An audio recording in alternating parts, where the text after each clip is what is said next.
Ntabwo bino bintu njya nkunda kubivugaho nta nubwo nashaka no kubivugaho, reka nkubwire mani, ibyo nabyo biri mu mpamvu zituma abana ntari, biri mu bintu bindistabiriza kabisa mu buzima. Kandi noneho iyo ntekereje ko mba ari n'akarengane, ari ibintu ntafite n'ahantu muriye nabyo, biranstressa byatari kabisa abana, biranstressa kabisa. Ibaze nawe mani, njyewe yari ahantu nabaye uri kumva umwaka wose mani, maze amezi 2 numva barampamagaye ngo nakoze ibi nibi, kandi hari abaye ubuyobozi mani, nta n'ikintu ushobora gukora ngo kirare kitamenyekanye, numva ngo nakoze ibi nibi. Njyewe njya kwitaba mvuga ngo wenda ni ibintu bagiye kumbaza, nta kintu nishinjaga, nta kibazo mfite, babarangumanye babarangundiriye gutya, mba nisanze mu nkiko mu rukiko rwa gisirikare, mba nisanze muri gereza ya gisirikare. Ndavuga noneho bino bintu ni ibindi mani, ku bintu ntazi, ku bintu nafite n'ahantu muriye nabyo mani. Hariya ni ahantu urumva kuri kiriya kirwa, ni ahantu umuntu wese wahabaye we yabyumva tu, gusa n'umuntu utarahabaye akwiye no gushyira no mu nyurabwenge tu, kuko ntago ari ahantu hariya mani. Nigeze kuvuga ngo umuntu wanyiciye ubuzima n'umuntu wanjyanye hariya, ntago njye nari nkwiye kuba hano. Hariya ni ahantu hajya abantu bacukura amazu, abantu baniga abantu bagira gute, ntago ari ahantu njye nari nkwiye kujya bro. Noneho kujyayo, ngiyeyo nkoze ibyo nagombaga gukora byose, uri kumva. Noneho ngiye kubazwa ibintu by'imyaka 10 amabandi akora hano i Kigali mani. Urumva abantu bajya hariya, nta muntu uyoboye ko hari ahantu habaye inkoni mani, urumva. Ibyo ni ibintu abantu bazi. Njyewe reka nkubwiye bro, nkivayo bajyaga bambaza ese ibintu byo bavuga inkoni iki, ntago nari kujya kwitangazamakuru mvuge ngo inkoni ngo barakubita hariya ngo abaye inkoni, no. Nanjye naravugaga ati reka nta nkoni zibayo, baba babeshye. Ariko ibintu byarangiye kujya mu itangazamakuru, abantu barayifungirwa, induru ziravuga, mbyumva kuri za BBC, mbyumva za inkoni hariya zibayo mani. Ariko wakibaza ngo njyewe kubera iki nanjye bambazaga ati si by'inkoni hariya, nanjye nkavuga ati reka nta nkoni. Tekereza kabiri, twese turi abanyarwanda, shyira mu nyurabwenge. Uyu munsi noneho ndi kubazwa izo nkoni. Tekereza ibyo bintu bimaze hariya boro ubanza harafungwa 2009 simbizi, njye nagiye 2019. Uyu munsi njye uri kubibazwa kubera iki? Kubera ko ninjye wamenyekanye, kubera iki man? Ni ibintu story ndende man. Uko biri kose ibi bintu reka njyewe mbishyire ku Mana tu, nimbona bibaye koko nkabona barakonfirmye ngo ibyo bintu narabikoze, wana sinzi kabisa. Njyewe njya nibaza nkavuga se Mana nyagasani nzaguhakane cyangwa, ariko nanone natekereza ko Imana ubwayo yaretse yenda n'umwana w'imyaka 3 back in the days 1994 genocide 3, Imana ikareka umuginga akamukubita umupanga, yenda ntimuhereze ngo Imana ivuga ati uyu ni umwana, reka ne gutuma kino kiginga kimwe, nkabona njyewe wenda wakoze n'ibyaha byinshi ntago yamereza, ariko se yanandenganya se nanone ikifata ari twumva ngo niwe mucamanza utabera, ikifata igatuma bankiraho ibintu ntazi. Imana niyo nkuru, reka tubirekere tu. Ariko reka mbabwire ngo ibi bintu njyewe nta hantu muriye nabyo, kandi n'uyu munsi biracyankurikirana. Ariko kwa ko namenyekanye Imana, ufashe ugiye kuri internet uri kumva, ukandika muri Google ngo Iwawa, nta kintu kindi uhita ubona kitari Fireman. Ese Iwawa ntago habagaho? Ntago hari amaze imyaka 10, ariko umuntu wamfasha akanjyana muri uriya mwanda, uri kumva man. Ariko nawe hari ahandi azajya, we never know man. Kubera ko ibintu bibye nibyo bikugarukira uko byagenda kose. Ntago njyewe nari nkwiye kujya muri bari abajura bro, ariko kubera ko nyine ntago nari guhangana, wahangana se, nagombaga kugenda kuko navugaga ati n'ubundi bizarangira mveyo. Ariko finally reba ibintu biri kubaho man. Njyewe nagiyeyo hariya boro ngomba kugendera kuri gahunda nk'iy'abandi bose bagenderaho, nakoze nk'ibyo abandi bose bakoze, uri kumva.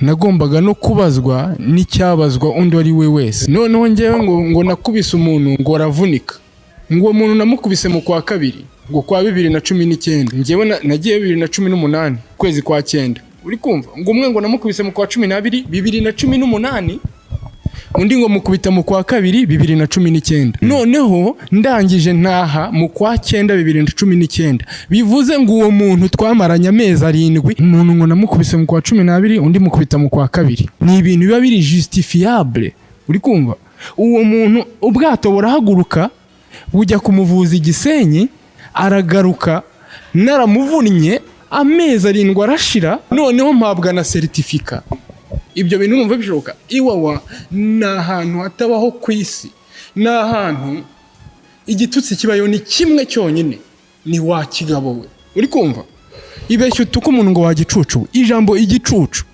Iwawa ni ku butaka bw'Impinduka uri kumva umuntu wese ugiye Iwawa agomba kuvayo yarahamutse cyangwa se yarabaye punch umuntu wambaye uniform wese avuga rimwe ugahita wumva kabiri kubera yuko hari image ziri mu mutwe wawe kuko umwaka ni munini papa noneho tekereza ahantu udashobora no gutuka umuntu ngo wagicucu umbwira ukuntu ushobora kuvuna umuntu hariya ni ahantu iyo umuntu mutajyanye ntushobora no kumumenya n'uwo mwajyanye hari igihe urinda uvayo utamuzi cyangwa se bitewe n'iki hariya habayo principe ebyiri ni kuba aho ugomba kuba uri mu gihe ugomba kuhabera no gukora icyo ugomba gukora mu gihe ugomba kugikora ushobora kuba uri ahantu utagomba kuba uri ko uba uri muri paratuni yawe umuntu uri mu yindi regiment mwahurira he ko mutari mu bitendo bimwe ni muri task zimwe uwo nguwo nuwo mwazanye noneho tekereza uwo mutazanye we ntushobora no gupfa umumenya kereka nk'umuntu peti w'inshuti yawe uwo mwari muziranye hehe cyangwa se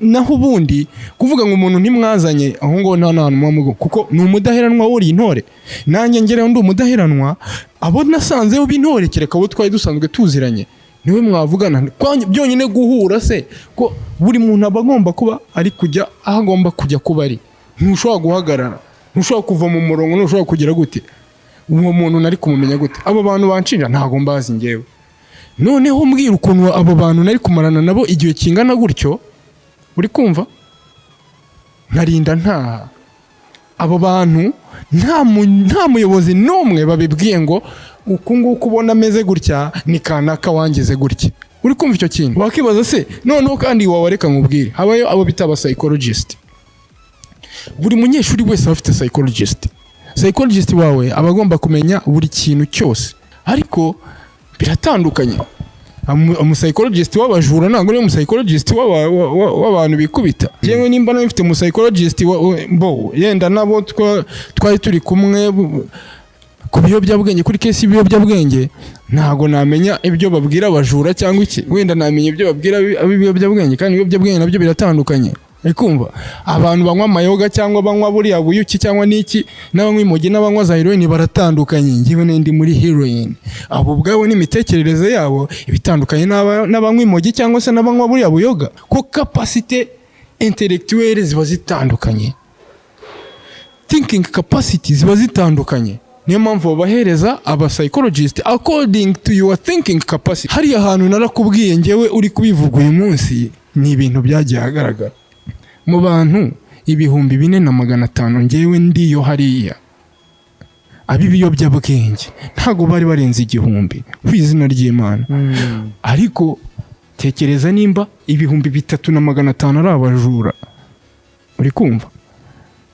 man ni ibindi gusa wenda ntago ibyo ngibyo ari byo byanzinduye gusa ikintu nashaka kupointingaho ngewe nakaringane ndigura na komane ibyo ngibyo byarabaye njya mu rukiko narabivuze narabisobanuye ariko ikibazo cy'urukiko ni kimwe uri kumva baravuga ngo ubutabera ariko ubutabera bubera urusha undi ibimenyetso icyo ngicyo nicyo cyitwa ubutabera ukuri rero n'ubutabera biratandukanye gusa ntekereza yuko abacamanza baba bafite n'inyurabwenge baba ari n'abantu bakuru babarize baba bareba nabo bakareba ukuntu ibintu bimeze gusa bakurikiza amategeko bakurikiza ibintu byanditse so rero ngewe iyo wifashe ukavuga ngo urugero rutoya ibyo byarabaye turagenda njya mu nkiko turaburana bankatira iminsi 30 mba ndamanutse njya ku murindi muri gereza nkuru ya gisirikari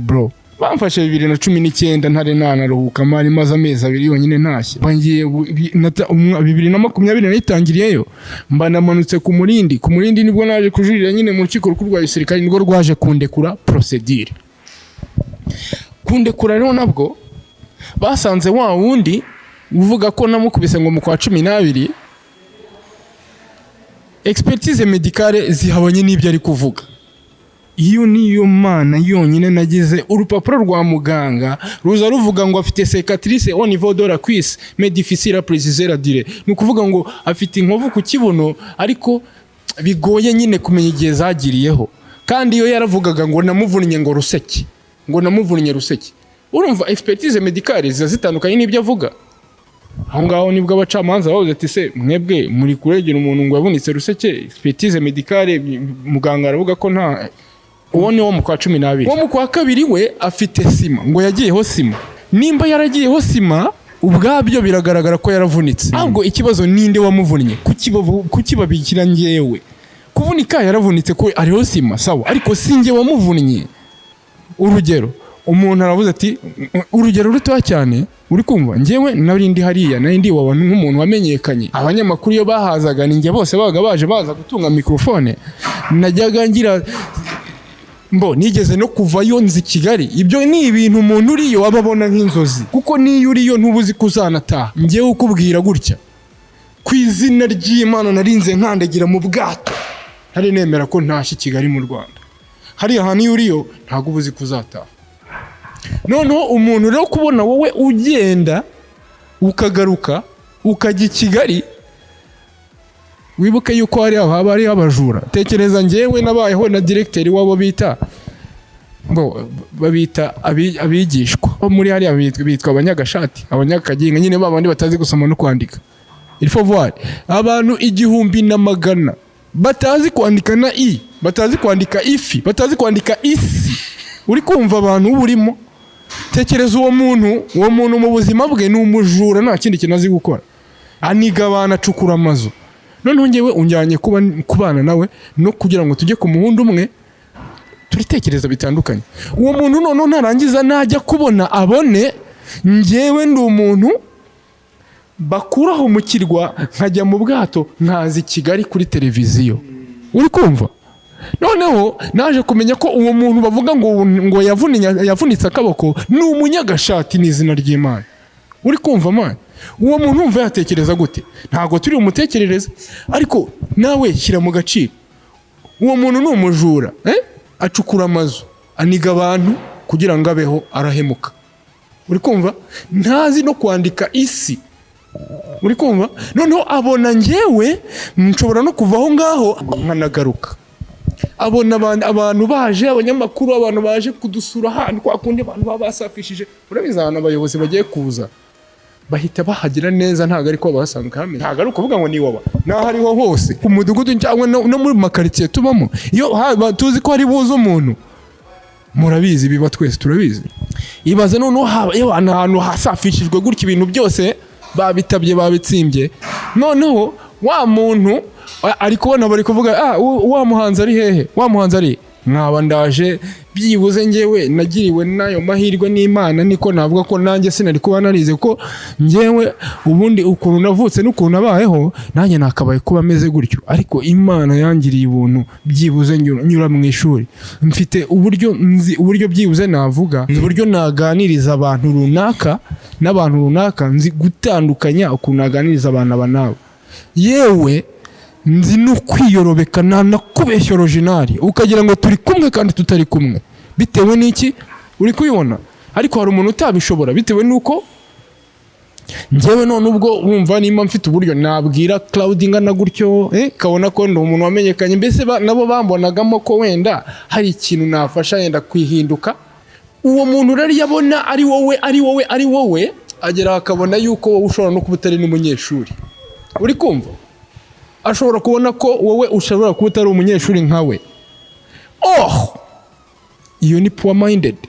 Ngewe noneho ndi wa muntu wicaye ntekereza ngo mu gitondo saa 10 ngomba kuba mforoninze ngomba kujya kuri mucaka kuko nshobora kuyisiba rimwe gatoya abayobozi muri joke bakicara bakavuga ati wa muhanzi wa Fireman ntago yahindutse, none nasubira i Kigali akagenda agasubira muri biriya bizagaragara ko nta kazi dukora. Nayo mpamvu abantu bagenda bakongera bakagaruka, bagenda bakongera bakagaruka. So rero uyu nguyu noneho igihugu cyose kiba kiri kureba uyu baza n'abanyamakuru bagahita batunga kamera, niwe muntu tugomba kugira gute, kuko nadahinduka bizagaragara ko nta kintu uri kubibona.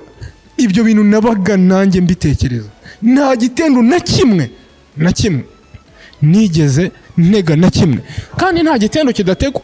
Ibyo ndi kuvuga abantu bagiye baba muri situation nk'iyo yo wenda yo slenge nk'izo z'ibitendo what ibyo barabizi, nta gitendo kidategwa. Ariko hari umuntu udashobora gutega, uri kumva. Nje ntago nashoboraga gutega, sinashoboraga gukora ikosa na rimwe. Hari ukuntu ushobora nko kuba wakiba amavuta nko ku gikoni wagira gute, cyane cyane nk'iyo uri n'umuyobozi, urumva bayakwibera. Ariko ibyo sinigeze mbikora. Ibyo bwabyo byatumaga banyita igweja, kuko ndi umuyobozi urya amagadi ubwo ni ibintu nyine bitarimo yenda isukari, igikoma kitarimo nk'isukari, ibiryo bitarimo amavuta, ibyo nibyo bita amagadi. Ibyo ngibyo nta kiyongozi urya igadi. Ariko njyewe narariryaga kugira ngo batazamfatira gato cyane kuri ayo mavuta akansigaza muri uriya mwanda w'ikirwa mani, kugira ngo batazankura ku kantu gato cyane bakahansigaza. Kuko hariya isaha n'isaha urasibira, ushobora no kuba warugiye kujya mu bwato ugahita ubuvamo. Tekereza umwaka wose ukawupfuye ubusa. Njyewe nasengaga Imana mvuga ati Mana uzamfasha hano hantu mpave amahoro. Nabayeho nta muriro uriyo, nta connection ntaki. Saa 12 ni mu ishyamba hariya, uzi ukuntu haba hameze, usibye ko uragenda ukabimenyera ukabona mani, urumva. Abantu kwitura hasi baravunika, ntabwo ari ibintu byatari. Habayo n'amasiporo, abantu bashobora no kuvunikira mu masiporo, umuntu ashobora no kuvunikira muri situation zitandukanye. Ni nayo mpamvu ubwato bwaka bakajya kubavuza, uri kumva, kuko ni abana b'igihugu. Ntekereza yuko iyo ubwato bwatse bugiye kuvuza umunyeshuri wa ministeri, kuko iyo muri hariya mubavuga turaba ministeri wati ariko kwa Kabuga ni mu bajura, ariko iyo muri Iwawa ngo muri abanyeshuri, uri kumva. Mbese niryo tandukaniro. Ariko ubona abajura babyishimiye, kuko bisa nkaho hari Iwawa bafite igihe bazamarayo kizwi. Ni ukumarayo umwaka gusa nkahita nta hantu. Niyo muri kwa Kabuga, urumva, bagiye kujyana Iwawa, uri kubona abajura bari kubyihiringa. Mugenge nabaga nsenga Imana mvuga Mana wamfashije hano hantu kandi ukabona bo bari kubyihiringa, uri kumva bo harabaryohera mani. Ibyo ngibyo ni ubuzima nabayemo bro. Mvayo ndataha, narabaye mu bantu bameze gutyo, uri kumva. Ngerageza kwitwara uko nshoboye kose, nta hantu na hamwe mu mapuro z'Iwawa na hamwe handitse mu izina ryanjye. Iwawa na hantu hakorwa joke ya buri mu gitondo. Ikintu cyose kibaye kigomba kurara kimenyekanye, uri kumva. Ari ahantu nahigiye ibintu byinshi, nize ikintu bita governance, imiyoborere, chain of command, uri kumva mani. Buriya iyo mbirebye nkabizana nko muri situation yo mu gihugu, nareba ukuntu ibintu byose dukora birara bigeze aho bigomba kugera. Hari abantu batabizi ibyo bintu. Ibi ngibi ndi kuvuga ubu ngubu nonaha nzi ko hari ahantu bigomba kugera tu. Ariko wenda kubera ko ngiwe ndi kuvuga ukuri kwanjye, byibuze sinzi nitabyara inyana zabyara ikimasa, gusa Imana niyo nkuru tu. Ariko wenda hari bareba nabo bakavuga bati gusa ikibazo cy'urukiko rugendera ku bimenyetso. So nimba rero sasa warazanye n'umuntu, nimba muri inshuti, nimba munagira gute simbizi, tukaba twavuga turiya muginga reka tumwitunireho, turi abantu batatu, ibyo bintu bikakurisha ishene man. Ngo urugero uwo muntu uvuga ko namukubise ni umunyagashati, yaravunitse. Kuba yaravunitse akareba akabona n'iki, akavuga atari kubundi wabishyira kuri Fireman, uri kumva, akavuga ati Fireman niwe wamvunye. Akareba amashumi ye abiri ati mva mwana reka tuyishyire kuri Fireman. Ati mwebwe niba bazamugire gutya na gutya, ngiye nabatanze abagabo, uri kumva. Ibyo bintu warabibonye? Ati narabibonye kabisa, yamuvunnye ndeba. Okay, wabyandika ibi bintu wanditse urabyemera? Ndabyemera. Ciao, bazane na jaja ibi bintu yaramuvunnye warabibonye? Ati yaramuvunnye narabibonye. Ati wabyandika? Ati nabyandika. Urabyemera? Nawe cireho. Ubwo basohoka bagira hanze ati turacyemeje cya kiginga. Wibuke yuko ndi kukirwa nakoze indirimbo, urumva, yitwa Ntarirarenga. Ubwabyo nubwo nabaga ndi muri abo bajura, urumva mwana, babaga bari kuvuga ngo ngore gukorera amafaranga shanga twe turi gukora ishene twe, urumva ko already bo bazi ngo iyi ndirimbo isohotse na amafaranga. Urumva bo basigaye ku kiwanja ngenda tashye, bo basigaye bavuga ati uriya muginga agomba kuduha kurari ya mafu. Nicyo ngicyo batekerezaga. Nekereza ko nta numwe wanakuba bavuga ati bo turamufunga basi bihwaniremo, ntago babyemera. Ubabwiye ati reka tubakubite sengani bayafata, kuko icyo bashaka ni amafaranga, ko bazi ko nayo ndi gukorera amafaranga turi kumwe hari. So rero mu rukiko iyo bari kubona ati uyu muntu aragushinja, hano hari n'abatanga bahamya babiri babyemeza, ariko nta kindi. Kuki batereba ko abo bantu bakiyongoza no kumbeshyera ubwabyo kubera situation twari turimo? Kuki batabajije abayobozi bandi bakabaza uwo ngo uvuga ngo naramukubise n'inshuti ze ebyiri bonyine? Kuki batababaza impamvu amezi 7 yose yarinze ashira nkarinda ntaha batari babivuga?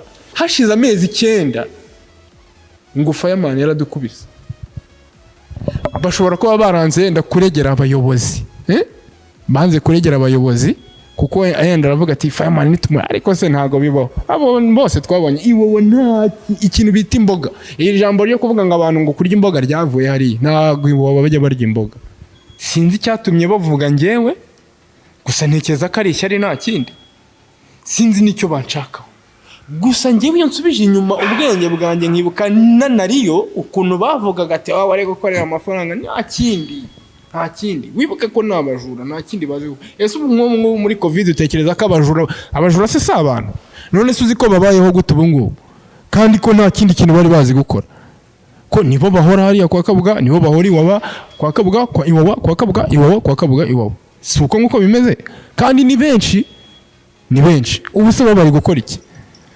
Urabona n'abantu bari bafite akazi karahagaze, n'abarishishaga amahindi buri bukavuga ngo abantu barishije inyungu muri ukirimbe n'ibyo byana byarikaragaga bakabiha umufungo. Tekereza umujura uyu munsi abayate, ibaze nimba harabaho lockdown y'amezi 3-4, uri kumva nta muntu usohoka mu nzu, wakwiba nde? Ntawe. Nta tubari nta kina za telefone bibaga ntazo. Uyu munsi kuva utubari, reka nkubwire ubundi abajura nje nabanye nabo mwaka wose man, abajura batunzwe n'utubari papa, nta kindi. Ubu rero utubari dufunze bari simbizi tu, gusa Imana nayo, Imana se kigaburira n'inyoni, igaburira n'ibiki bitanahinga, ubwo nabo nyine izajya bamenya. Ariko icyo turi kuvugaho ngewe ni kuri ngiye bro, ariko ibi bintu kabisa bye birandenga, birenze imitekerereze yanjye. Iyo mbyibutse noneho ntare ukuntu magarira imbere y'abayobozi, noneho urumva mwana bari kumbaza ibintu ntazi, kandi nabo ubwabo bashobora no kuba babibona ko nyine ikindi kibazo gikomeye ntushobora kuzana uwo muntu byibuze uvuga ngo naramukubise, urumva nta nubwo banamushaka ngo bamubone, bamukure umuntu utagira adresse, umuntu w'umujura byo nyine cyumva ko ari leta inamushaka, ntiwaba ukinamubona. Ngewe ngenda nkaburana n'ubushinjacyaha bwa gisirikare. Ngewe ntago nzi amategeko, sinzi iby'iki, gusa ikintu nabonye mu rukiko habamo ikintu kita amategeko na procedure. Ushobora no agapapuro kamwe konyine gashobora no kukwicisha kubera ko wakibagiwe. Ibyo bintu byose biragenda bikagira gute, bikaba ngombwa ko ubukeneye umwavoka, ko iyo wageze mu rukiko niyo mpamvu baba bavoka mani.